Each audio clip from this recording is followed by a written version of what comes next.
The Little Princess's Magical Flying Race. At the very top of Cloudbell Hill, where the sky always smelled like clean wind and warm sunshine, stood Starlight Magic School. Its towers were shaped like curled shells, its windows shimmered like soap bubbles, and its rooftops sparkled as if tiny stars had landed there to rest. This was where Princess Elowen, the smallest princess in the school, came to learn magic. Princess Elowen was not the tallest student, she was not the fastest runner, and she was definitely not the loudest voice in class. But she had something very special. She noticed things. She noticed when clouds felt tired and moved slowly. She noticed when her broom hummed happily or nervously. She noticed when her own heart beat faster, not from fear, but from excitement trying to be brave. One morning, just as the golden school bell rang, ding-a-ling, ding-a-ling, Professor Aurelian, the flying teacher, glided into the classroom on a swirl of soft wind. Good morning, young flyers. Today, I have an announcement, he said. The classroom went quiet. Even the floating pencils stopped spinning. This week, we will hold the annual magical flying race. Professor Aurelian continued, smiling. The room exploded with gasps, whispers, and tiny squeals of joy. A flying race? With real magic? Over the Sky Lake? Princess Elowen's hands tightened gently around the edge of her desk. A flying race. She had practiced flying every day. She could balance well. She could turn smoothly. She could land softly without a bump. But racing? Racing meant speed. It meant competition. It meant other students flying ahead while the wind rushed loudly past. Her broom, Willow Twig, leaned quietly against her chair, its bristles twitching as if listening. That afternoon, Princess Elowen sat beneath the whispering sky tree, stroking Willow Twig's handle. What if I'm too slow? What if I get lost in the clouds? She whispered. Willow Twig gave a gentle, a sound like a calm breath. Just then, her best friend, Pip the Star Sprite, zipped down and landed on her shoulder. You don't have to win. You just have to fly, Pip said brightly. Princess Elowen thought about that.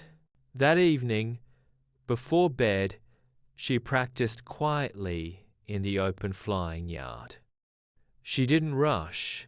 She flew in gentle circles, feeling how the air held her, how the broom responded when she leaned just a little to the left or right.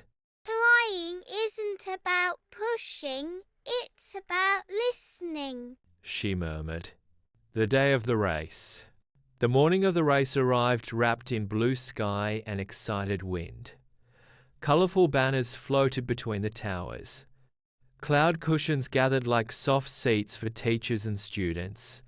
The race course curved through the sky, passing the glittering bell clouds, the spiral breeze tunnel, and the final turn around Rainbow Lake. Princess Elowen lined up with the other students. Some brooms sparkled, some roared loudly, some zipped in place, eager to go. Willow Twig stayed calm. Remember, this race is not about being the fastest. It is about flying with care, courage, and kindness. Professor Aurelian called. The starting bell rang. Ding! The racers lifted into the air, wind rushed, colors blurred, cheers floated upward. Princess Elowen rose gently, letting the wind support her instead of fighting it. Ahead of her, students sped forward. Behind her, a few wobbled and corrected their balance. As she reached the bell clouds, the air suddenly changed. The clouds rang softly ting, tong, ting, and the wind twisted playfully. A student nearby panicked, spinning too quickly. Princess Elowen slowed. She leaned toward the frightened flyer. Breathe. The wind is playful, not mean, she said softly. Together, they steadied their brooms. She didn't rush ahead. She flew with care. The spiral breeze tunnel. Inside the tunnel, the wind swirled like a dancing ribbon. Fast flyers struggled to control their speed. Princess Elowen remembered her lessons. Feel first, move second. She tilted her broom just enough to follow the spiral instead of fighting it. Willow Twig hummed happily. They drifted smoothly through, spinning once, twice, then gliding out into open sky. She was still not first, but she was smiling. A choice at Rainbow Lake. Near the final turn, Princess Elowen noticed something important. One racer's broom had lost its glow and was sinking slowly toward the lake. The crowd gasped. If she stopped, she would lose her chance to finish near the front. Princess Elowen didn't hesitate. She turned. She flew down beside the sinking broom. I've got you, she said. Together, they adjusted the balance, using the lake's warm, rising air to lift again. The other racer smiled through tears. Thank you. Princess Elowen nodded. Then she flew onward. The finish line. By the time Princess Elowen crossed the finish clouds, many racers had already landed. She placed her feet gently on the cloud platform. No cheering explosion. No first place ribbon, but something unexpected happened. Professor Aurelian stepped forward. Today, we honor a very special kind of flying, he announced. He placed a glowing ribbon around Princess Elowen's shoulders. This is the Skyheart Award for listening to the wind, helping others, and flying with wisdom, he said.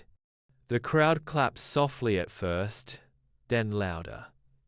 Princess Elowen felt warm, not from pride, but from knowing she had flown true. Willow Twig sparkled brighter than ever. That night, Princess Elowen lay in bed, watching moonlight dance on the ceiling. Pip floated beside her. You know, you flew beautifully, Pip said. Princess Elowen smiled sleepily. I learned something. Flying isn't about beating others. It's about understanding yourself and the sky, she whispered. Outside, the wind hummed a lullaby. And in her dreams, Princess Elowen flew not fast, not slow, but just right. Good night, and may your dreams fly gently.